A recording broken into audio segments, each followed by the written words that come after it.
Hey guys, welcome to my my channel, the unboxing of Super Smash Bros. Ultimate. A knife in the box.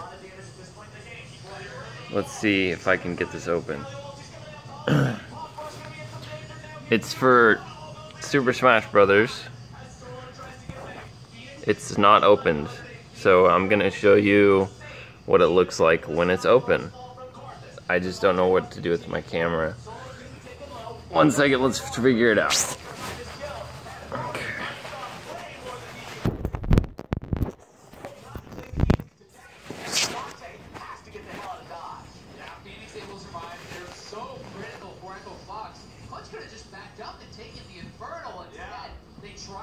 You guys see?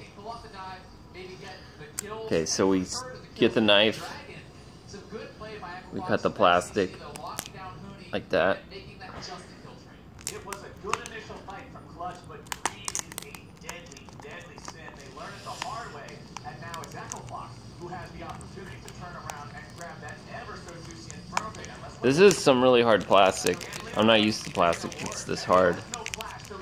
This is really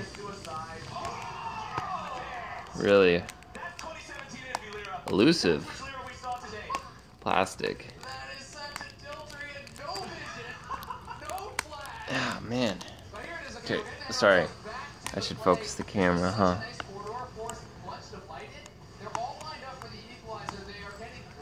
I don't understand what this plastic has done. Oh, it's got like a... It's got a weird flap. Okay. We got it. Okay, so now that that's done, I should be able to show you guys. Let me take the camera. Thank you. This is the game without the plastic. So, not much different. Everyone is here. All the characters from every Smash ever is in this. That's it. There's the game right there. It's just a cartridge. That's my knife that opened it. And that's the plastic right there.